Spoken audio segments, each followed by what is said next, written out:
know you guys love to watch me paint, but go watch a new episode of Graveyard Carz.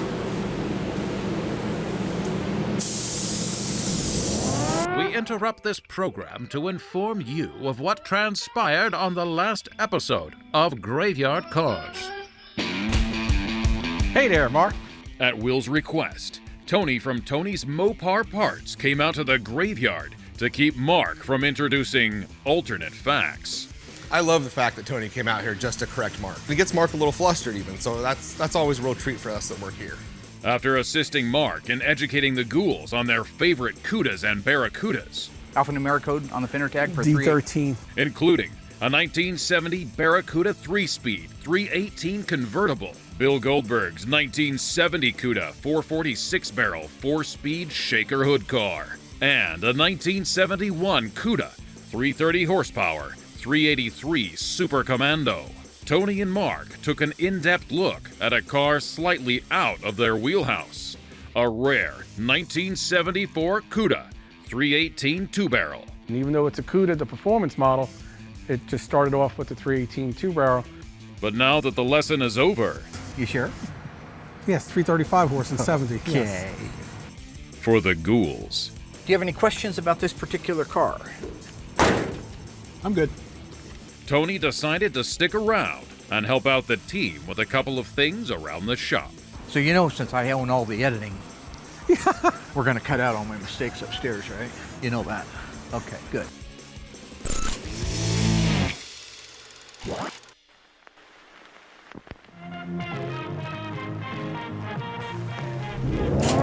They're coming to get you, Barbara.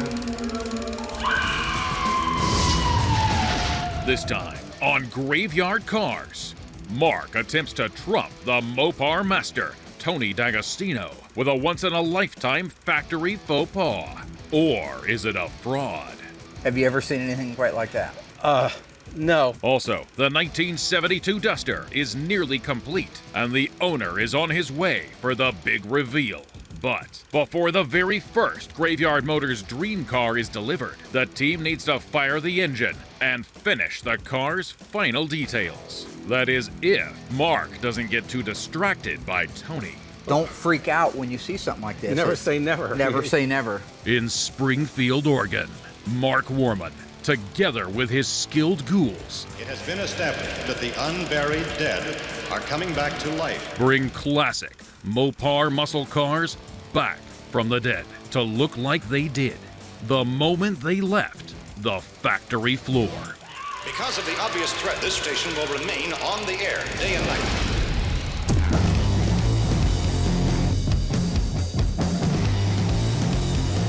I think we're going to have a good week, my friend. Yes, we are. Do you know why we're going to have a good week? Uh-huh. We're going to get a Duster running. Mr. D is going to be here at the end of the week to take delivery of the 72 Duster. So we got to put the information labels on it, the badging, do the final wipe down and detail. I want to check the stance, the air shocks, make sure everything's doing what it's supposed to be doing. And then we get the big reveal. But this is a really cool thing because it's the very, very, very, very, very first Graveyard Motors car, where he just picks up the phone, boop, boop, boop, boop, boop, boop, boop, boop, boop, boop. Long distance, right? Yeah, I'd like to have a 72 Duster with a 340 or 4-speed. I want it to be tawny gold, black bucket seat interior. And I make it happen. Graveyard Motors, the wave of the future. That's going to be the big dealership. Going to be all the people running around wearing their little, well, let's see, in the 70s, what did they have to, yeah, togas, right, yeah. Yeah, I think all the people, Double boy, Z's. That was cracked out of her head. Look at that. Yeah. She was gnawing her shoulder off. Uh-huh. Big Tony is still here. We're going to have him go over the VIN mystery on our 440. Find out why in the world. Can't let everybody know. This is big. It's the biggest mistake I've ever seen in a VIN stamping in my entire life. And D'Agostino, Tony D? Tony D, is going to take a look at it and see if he can add his expertise as to what he thinks it could be. I think that's great. Is that a dead cat? No. It's not like a normal VIN mistake where they've transposed a number. This is huge. So I'm really looking forward to hearing what he has to say. He's good. He's very practical. He's very pragmatic, if I can use a big word like that with you. You still with me? Yeah. We're still talking about the Duster? Where'd you go? Oh, nothing. I thought I saw a dead dog. No, that was a little bit ago. It was a dead cat. Oh. So we're gonna work on the duster a little bit, huh? Get it ready? Yeah? Yeah. Yeah, what are we gonna do to it? What do we gotta do this week? We're gonna put some badges on it. We're gonna talk to Tony and solve a mystery. That's over in the machine shop. We're gonna talk to him about the 440. You remember our mystery VIN? I do. You do? It's almost like it was for a different car. What's the mystery? Well, the numbers are wrong for the car. It's not the right number on the engine? I don't know what side it's on. You have any idea where we are? Yeah. Or what day it is? Graveyard Carz. Yeah. Yeah, today is Graveyard Carz. I think you'll be driving your own car here soon. Probably. I used to enjoy these a lot more when I was by myself. Here we go. So right now we're getting ready to go out and fire up the 1972 Plymouth Duster 340 4-speed. This is the very first Graveyard Dreamz car. What? Yeah. I love it. Nice car. This car was originally a slant 6 car. Owner back in New York reached out to me and said, I want a 72 Duster like I had when I bought it brand new. He still had the original Monroney sticker that was in the window sticker, and we have duplicated his car from 1972. This is gonna be an epic reveal. So, I wanna compliment Justin for putting the car together. Excellent work. Thank you. You are responsible for, and we're still filming, so. Don't it? Yeah. Thank you. Don't it? No, I care about my health. So it doesn't matter. Thank you, George. You're welcome.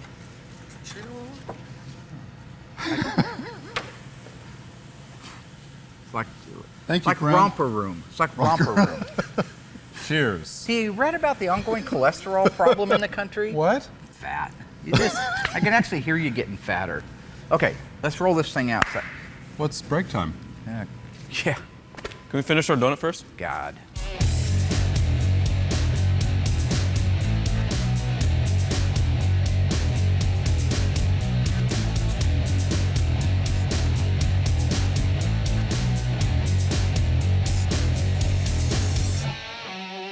Okay, so I want you to just man that side of it, look for anything weird, leaks, fuel leaks around the fuel filter. Okay. Doug, you're gonna run the distributor. We don't know exactly where it needs to be, so we'll just try starting it under its own power, then we may need to prime it, and then we may need to play with the ignition, so let's do that.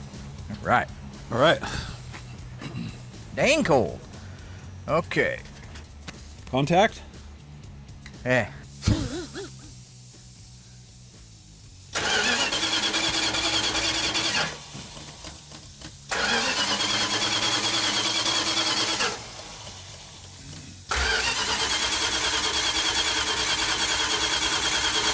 Hey, Mark, it's not firing. Well, there's no fuel in it. I was just gonna crank it and let it build the Oh, fuel I'm up. sorry. Stand back. Oh my God. Oh, we got a leak. Okay. Yeah, we got a leak All right. right back here. Go ahead and get your wrenches and tighten that down. But it sounded promising. How does that happen? Well, I don't know. It's a crazy thing. Where's he say it's leaking at? The the inlet? Hit my arm, Kathleen. Okay. Yep. Go ahead and give it a good reef. These things need a good reef on them. Okay. So I'll crank it over and you tell me if we're green light. Because it's probably going to fire. Okay. No primer fuel this time? I don't think it needs it if it's All coming right. up that far. That's amazing. Yeah. Okay. Advance it a little. Well, hang on. Hold that choke for me.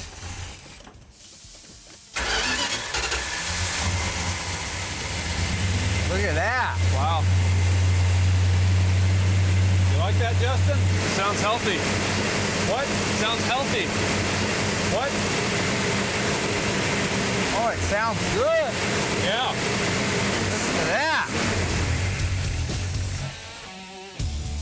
Fantastic. Yeah. Awesome. Very nice. Awesome. Yeah. Good job. All right. Daddy like when a car starts. Okay, we can pull that baby back inside. They're coming over to do the windshield and the back glass. Okay. Okay with me. Wiper motor should be here tomorrow. I tracked it. That's a good thing. I still got to do decals on it. Still got to do decals. Show these guys a dance move. Show them that one I showed you back in '83. Remember, it's the teapot. Remember? You don't remember you? Teapot. Your hands out like that. And I'm a little teapot, short and stout. And we did it at the mill camp. Was that you? No. Oh, that's right. I remember Doug at the mill camp. That's right. He did the Frankenstein, the zombie. Yeah, he did the zombie. Everybody's out busting a move. It's discos, right? And people are twirling and stuff, and everybody's having fun. And Doug's in the middle of the dance floor. Well, Doug, you could move.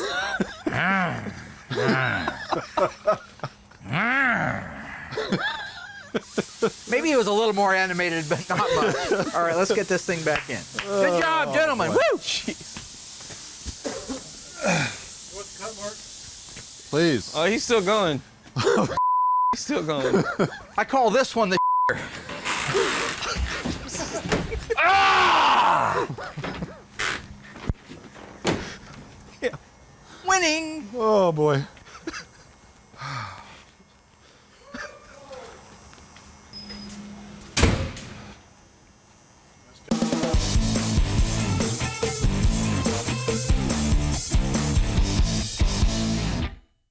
This car was built specifically for stock car racing and was 20% more aerodynamic and efficient than its brother, the Charger 500.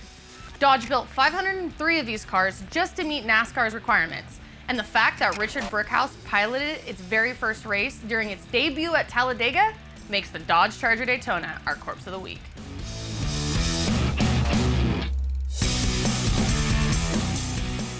I thought that while Tony was out here, I would get his feedback on something. I bought a 69 GTX for a client. It was intended to be purchased and restored for the guy. It's a real GTX. The gentleman we bought it from said that the engine was not numbers matching, which is fine. This was going to be a kind of like a Graveyard Dreamz car. But when we got the engine out and turned up on its side to check the VIN, it's completely wrong. It's for another car entirely. It's not just a typo. It's not just a mistake where they put an H where there should be an L. It was a complete mistake. So that's why he's out here. I want to get his opinion. I want to DNA this thing. I want to investigate what's happening, why it's happening, and get his feedback. You know, you've seen a lot of engines. He was doing this before I was. So 1969 Plymouth GTX. What was the standard base engine in that model? 444 barrel high performance, 375 horse Super Commando. What engines were available optionally on the 69 GTX? Only the 426 Hemi. What was the alphanumeric code for the 426 Hemi in 1969? In the VIN? In the VIN. J. Yeah. What's the alphanumeric code for the Super Commando 440 in 69? L. Okay. Could I have, if my uncle was working at the Dodge plant putting these engines together or wherever that was, and I wanted a 383 in my 69 GTX. Got all the money in the world, plus my uncle works there. Could I get it?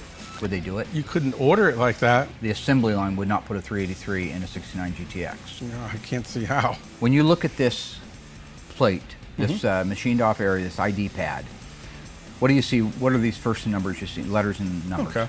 Well, you have E, which stands for the model year 1969. Okay. It started in 1965 with A and went up. These numbers, these were put in here when the engine was assembled? Yes. Okay. Yes. So E meant that it was intended for what model? 1969 model year. Model year. Which started earlier. Yeah, it started in August of 68. Right. There were engines, I've had engines that The were assembled back in July. I have seen the same thing too. Right. Not a lot, but Right. But they're there. So E, and then the next three are 440, the engine. cubic inch cubic displacement. inches, yeah. Okay. Down here in the bottom, the first number is a 8. And what does that represent? August. August. Built in, engine was assembled in August of August. 1968. Right. And then what day? 13th. 13th day. And what do these two say and mean? HP means that it was assembled as a high performance engine. So that means it got higher compression pistons, different camshaft. But the carburetor, the camshaft, the windage exhaust tray, manifolds, exhaust windage tray, manifolds, valve distributor. springs, distributor. So they needed to let everybody know as they built this engine out that it was designed to go in an HP. Right. And is a GTX a high performance car? Of course, yes. In 1968, Was that the first year they started putting the vehicle identification numbers on the engine? Yes, 68 was the first model year that they started putting the Carz VIN number on the engine. And how many of the 13 characters? It'd be the last 8. The last 8 of The last 8 have the year, the assembly plant, and then the 6-digit sequence number. For the car. But in 68, they were on top of the back of the motor. They stamped it right back here. Which Right, in the rough casting, very hard to see. Hard to read. Hard to see in the car. Right. Hard to see in the car, and even out of the car, you're struggling because it's on a rough cast. Okay, so that was the first year they put the VIN on the block for Chrysler. In 1969, did they continue to put the VIN on the block? Yes.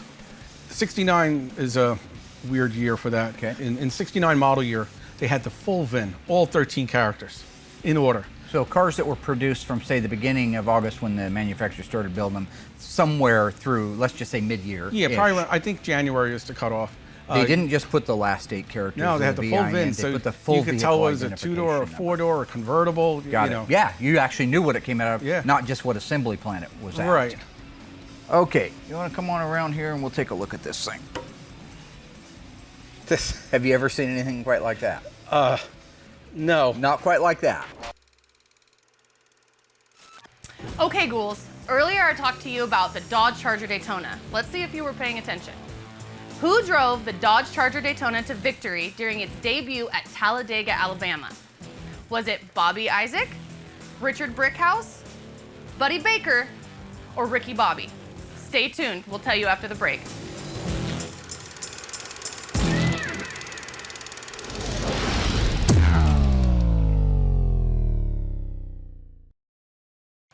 All right, ghouls, so who drove the Dodge Charger Daytona to victory during its debut at Talladega? If you guessed Richard Brickhouse, you're right. Bobby Isaac drove the Charger 500 and also won. And Buddy Baker made history when he became the first driver to be clocked at more than 200 miles per hour on a closed course. And Ricky Bobby, he's from Talladega Nights, guys, come on. Were you not? I know how my dad's starting to feel.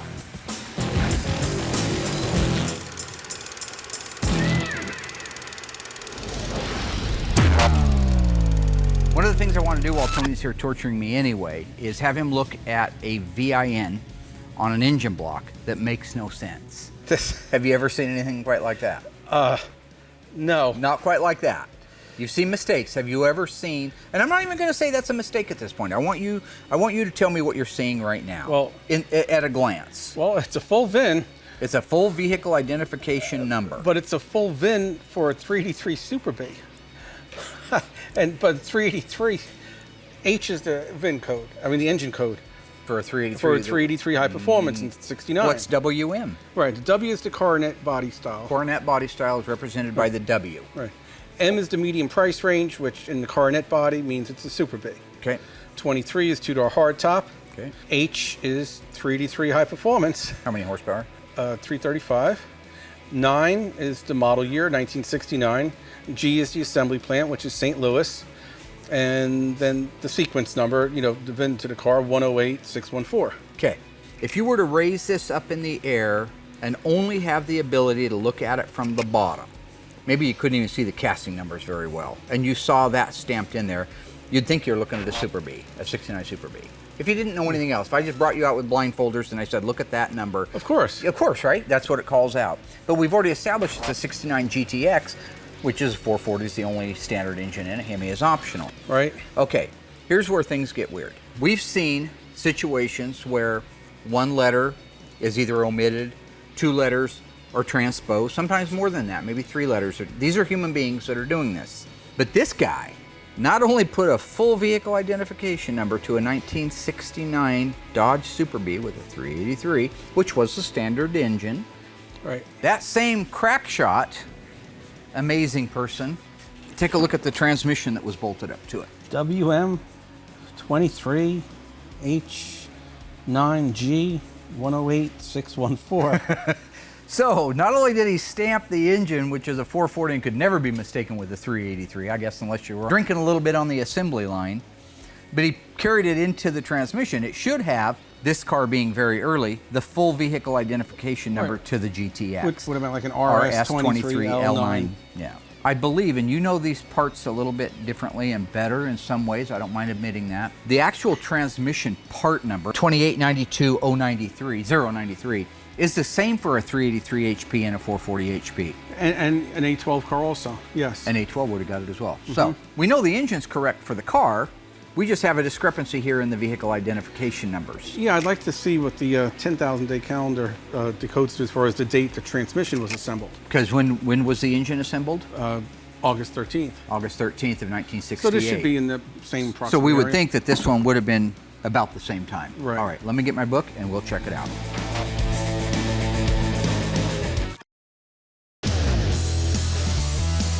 It's a hot August night, 1979, and you're going to the Motor View Drive-In in Springfield, Oregon. Now you're going there because Cousin Dougie's dad, Uncle Doug, works there and he gets you in for free. Your two choices to drive to the theater: 1964 Dodge A100, 1971 Cuda 340 convertible. Now, this car has a Ray Barton 923 horsepower second generation Hemi with an 871 blower shop blower on it, and will probably flip over backwards when you step on the gas. This vehicle has a convertible top, white interior, in violet 340 3-speed, one of 8 made. Which one of these vehicles do you take to the show? Go to Graveyard Carz, type in your answer. We'll reveal it live next week on Facebook.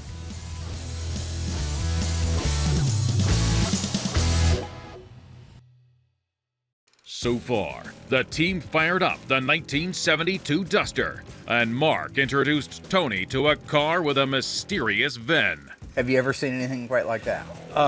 No. Still to come, Tony and Mark continue to dissect the VIN, determining if it's a fraud or a once-in-a-lifetime oddity. Don't freak out when you see something like this. Never say never. Never say never. And the owner of the 1972 Duster arrives for the reveal of the very first Graveyard Motors dream car. A lot of people couldn't care less about it, but to him it means everything in the world, therefore it means everything in the world to me.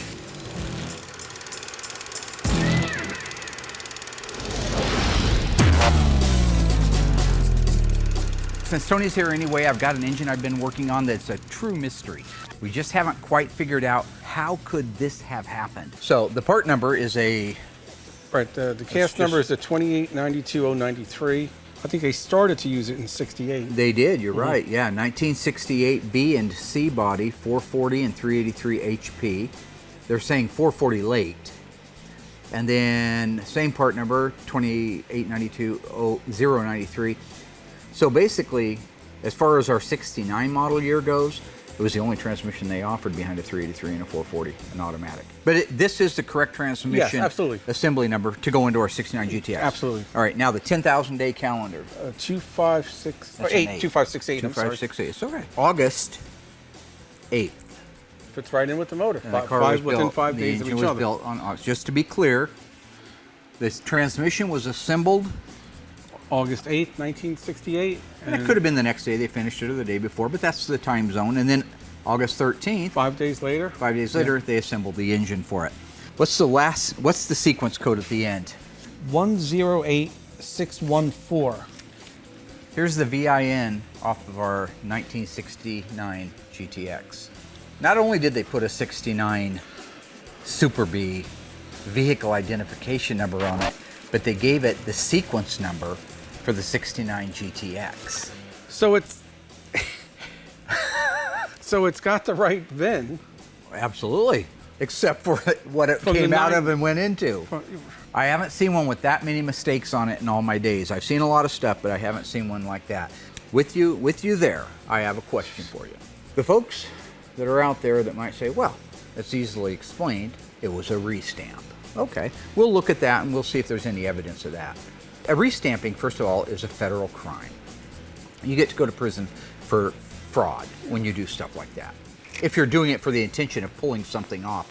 If you make a note of it and you say that this is the machine shop ground off the numbers on my 383, so here's a picture of it before and here's a picture of it again, you put them back in so you can see them, fine, no problem at all. What motive in the world would a restamping fraudulent criminal have in putting the wrong VIN completely on a 69 4-barrel GTX that isn't worth that much in the end anyway. But first of all, the police department or the theft department or FBI, who's ever looking, they don't care about the first part of the VIN. Couldn't care less. They care about the last 8. Right. And the last 8 is correct. Right.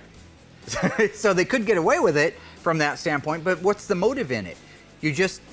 That car would be better off if they had put no numbers in it and just put a date-coded 440 in it like it's supposed to have. But this is the right engine. I believe it's the engine it started life with. Absolutely. Absolutely. I have no doubt. We'll agree that this one, and you get some good pictures, I'm going to send them to Dave Weiss, and I want him to be able to put them in his book. Oh, yeah. As an example, don't freak out when you see something like this. Never say never. Never say never. Hey ghouls, is this statement true or false? Dodge built 500 Charger Daytonas in order to meet NASCAR's requirements. Think you know? Stay tuned until after the break.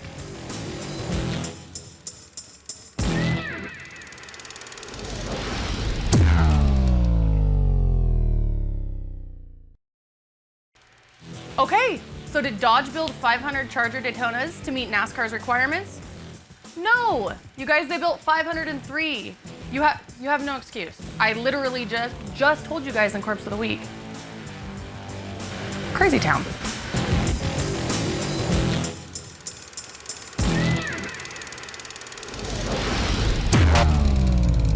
So Tonya and I are in complete agreement. The complete vehicle identification number that is stamped into the side of the block and the transmission match each other, but they have nothing to do with a 69 GTX.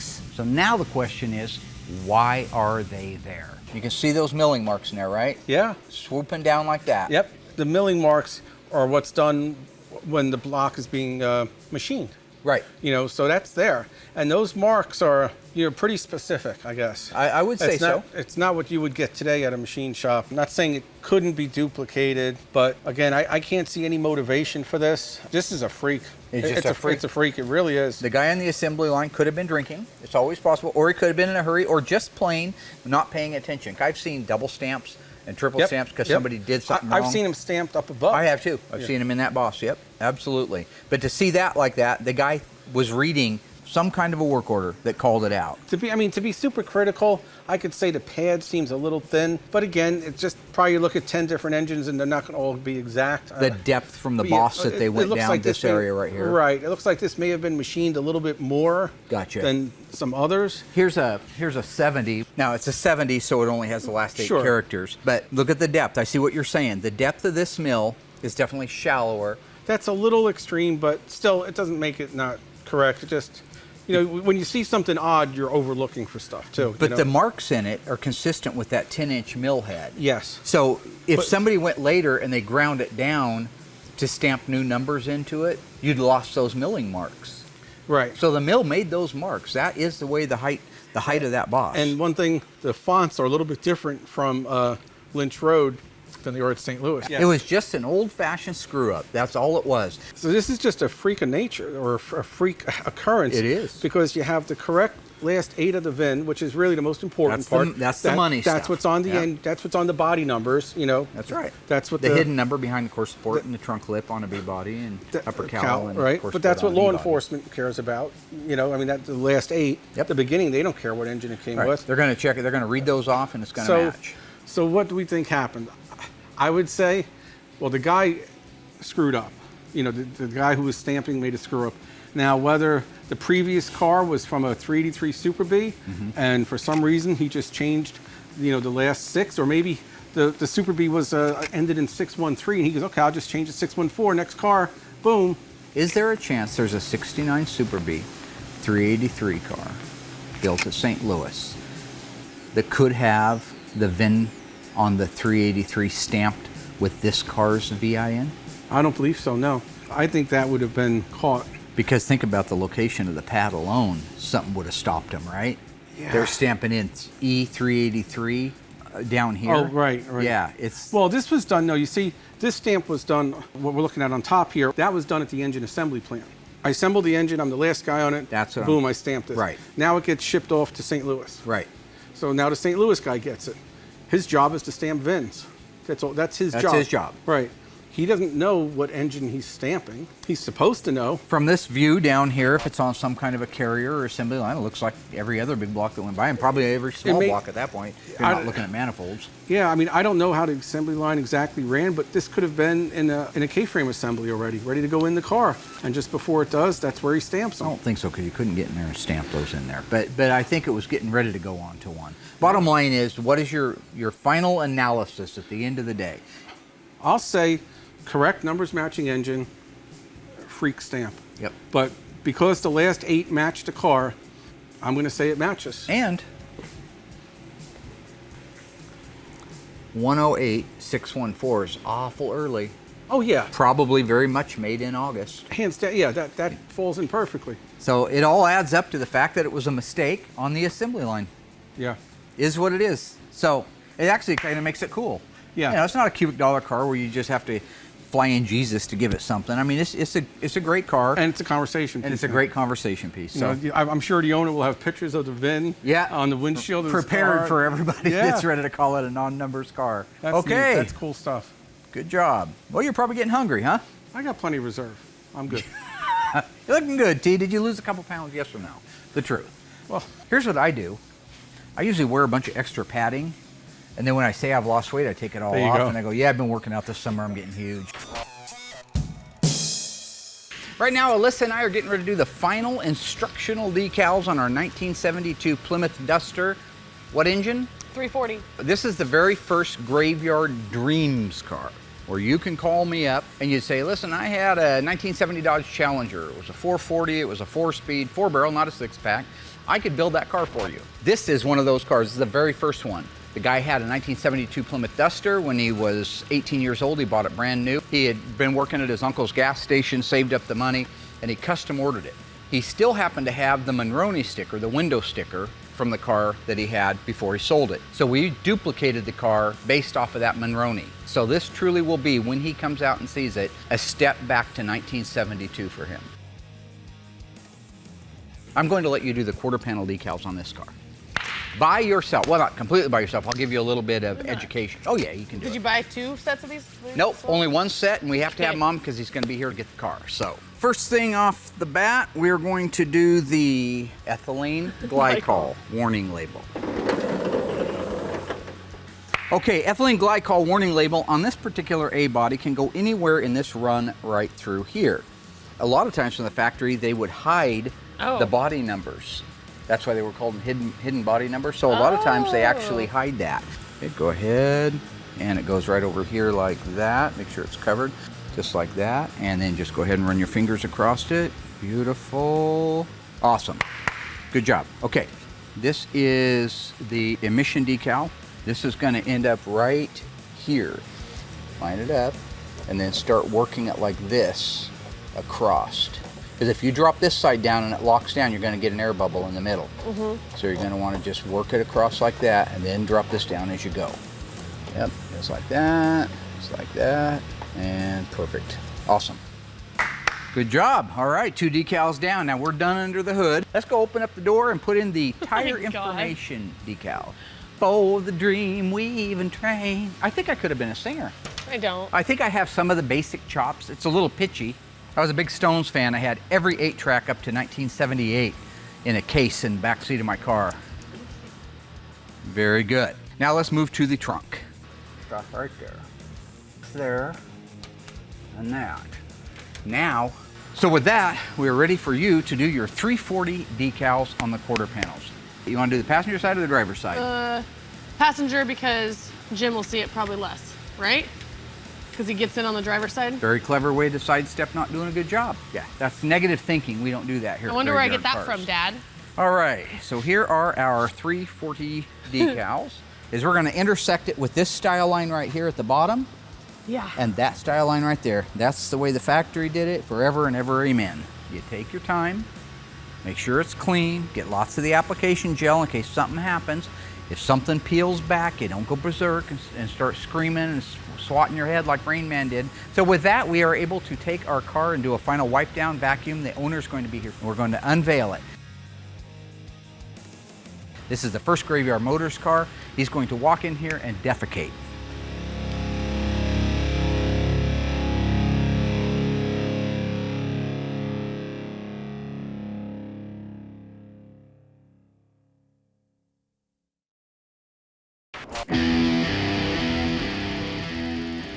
I'm Jim DeLucci. I'm here to see the car for the first time. Mark had it a little over 3 years now, and the reveal is today, so I'm anxious to see the turnout.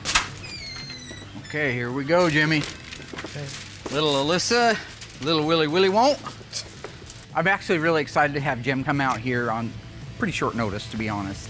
Remember, this is the guy who called me up and said when I was 18 years old, I bought a brand new car. I still have the Monroney, and we were able to build an exact duplicate to that car. So I'm very excited to see him get out here and see his car because I have a feeling it's going to be an emotional time for him. Yes. 17 years old, you go into, what's the name of the dealership? Mahoney Motors. Mahoney Motors. Southport Way in Yonkers. In Yonkers, New York. Your mother's with you. Correct. So are you ready to go back to Yonkers, New York? 1972. Yeah, definitely. All right. First thing we're going to do is turn on the Show Car Pro wheel lights. Wow. Oh. Starting to see some detail under the car? Yes. Okay. Next thing we're going to do, turn on the park lamps. Wow. Headlamps. Oh. We're going to do house lights on 0. 3, 2, 1. House lights. Wow.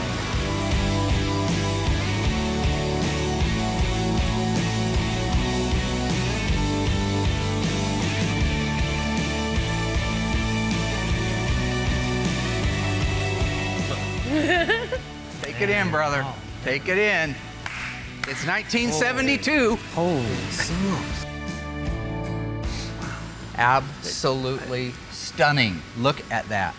This is like 1972 all over It again. is. I It mean, is. you It's know, better than what, I mean. Well, it might be a little better than Yeah, it was you in did. 72, but that's okay. Yeah. Nobody will ever No, get I'm mad saying at it's me for better. making No, something no, better and definitely. nicer.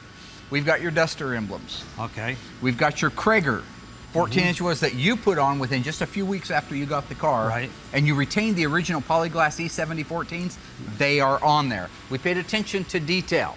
Your car did not, but you always wanted the 340 call out on the Correct. quarter panels. I Correct. remember you mentioning that. Yeah. Let's walk around the backside. You'll notice Paint something job. else that you mentioned to me one Not time. like glass. Yes. Do you remember mentioning that you wanted a Duster 340 on the back? Because originally you had 340 with just the Duster, right? Right, yeah. But this was an optional decal right here for the back end of the car.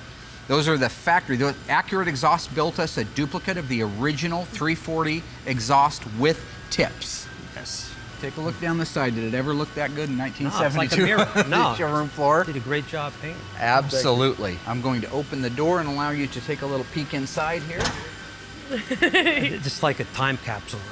I mean, that should take you right back to 1972. Well, I was looking at everything he did to it, and I couldn't believe how identical to when it was in '72. Even special touches he did for me that made it even more, special for me, today. And of course, the Shark's Tooth Shark-tooth grill. Yeah. This is like an old friend that you haven't seen in 30 years, and when you meet them, you pick up where you left off. Yeah, And the like you 30 never plus, missed a minute. I'll tell you what, it's like this never left, even though 30 years between. It's amazing. I absolutely love it. When Mark was taking me around the car, I was showing him, the way it used to be, and what he did to the car to make it more updated was better than it was in 1972. They all did a lot of work into the car, and I just can't even describe how I felt when I first seen it for the first time. Jim, welcome back, my friend, to 1972. You're going to have a lot of memories. You're going to flood our inboxes with pictures. Nice meeting you too. And the only thing that I can think would be better is it's a sunny day, would be for you to go for a ride. Definitely. You in? I'm ready. Oh, yeah. Let's go for a ride. This is why I do what I do. Now, I'm not going to do the whole I'm the dream maker thing, although I am. In this case, this guy, 18 years old, buys the car, sells it 12 years later, and it's gone. The look on his face sitting behind the steering wheel of that car, that twin, I could see the emotion. I could see the memories rushing back.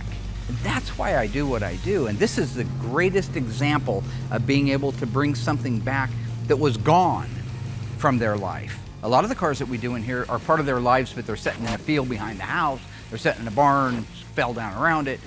But this guy hasn't been able to sit behind the wheel of this car for many, many years, and you can see it in him. When I found about Mark doing restorations and bringing dead cars back to life. I said it was a no-brainer to do. You know, if I was going to do it right. I don't do it at all, so I figured I might as well get this car rebuilt like the day it was born. You know, for the most part, a lot of people couldn't care less about it, but to him it means everything in the world, therefore it means everything in the world to me. Of course, with my mom, this will be a rolling memory of her and her with me when I purchased it on my birthday, April 9th, '72, and I didn't forget how to drive a stick. I mean, it's been 30 years, and you don't forget that. Boy, look at you go right to the neutral gate. Oh. You went right to the neutral gate, right out of your habit. Oh, yeah. Yep. It's 1972 all over. That's the classic. I don't know why a car guy will go to neutral every chance he gets. It's got to be the clutch.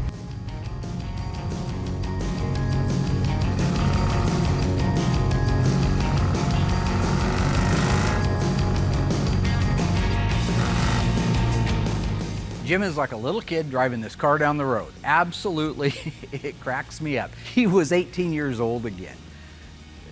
That to me, when you take that and you add up in total that 1, we were able to find a car, and 2, we were able to build it like that. 3, he's still alive and healthy enough to enjoy it. I mean, it is a sentimental thing. It's a sentimental thing for anybody that has any kind of a heart at all.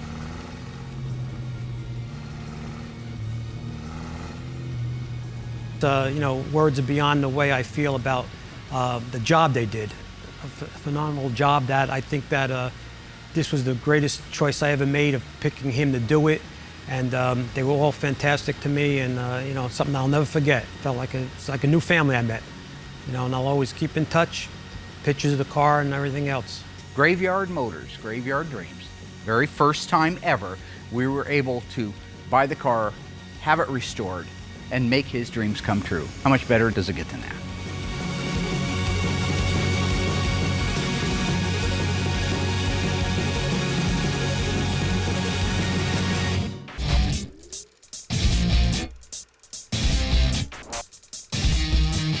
Well, Tony, we did it. What do you think? It was a good time. Covered a lot of stuff. I would like to say thank you very much for spending time on the 440 Bizarro world, yes. as Seinfeld would call it. That was VIN. That was something I'd never seen anything that extreme before. That was really... You and I have been doing it our entire lives, and I've looked at a lot of mistakes. I've seen even our Phantom Cuda. The last 2 digits were transposed. Happened all the time. Yep, but I've never seen a full VIN. A full intentional from VIN. a 383 car, but the last half of the VIN is correct for the car, and the first half is a total different vehicle. It's weird. You know. And yet has all the supporting DNA that it really happened on the line. Oh, absolutely. Yeah. That's pretty cool. That's that was an eye-opener on that for me. That was... I appreciate you not letting me know you're coming out, so that was kind of cool. Always fun. That's the best way. Yeah, I got my spies in the shop. Yeah, I see that now. Judas, Mr. Iscariot himself was in on that one. That's fine. Great. You notice how we're stopping and the train's coming this way? I'm not driving, Bye-bye, buddy. Tone. I saw this at the end of Dirty Mary Crazy Larry. Oh. Yeah, we're right on the middle of the tracks. Let's hope they don't chime. This is not This is not good. Why did I do this? Because you were picking at me. That's why. Another way not to take responsibility. Oh boy, yeah. God, I hope the train comes from that side.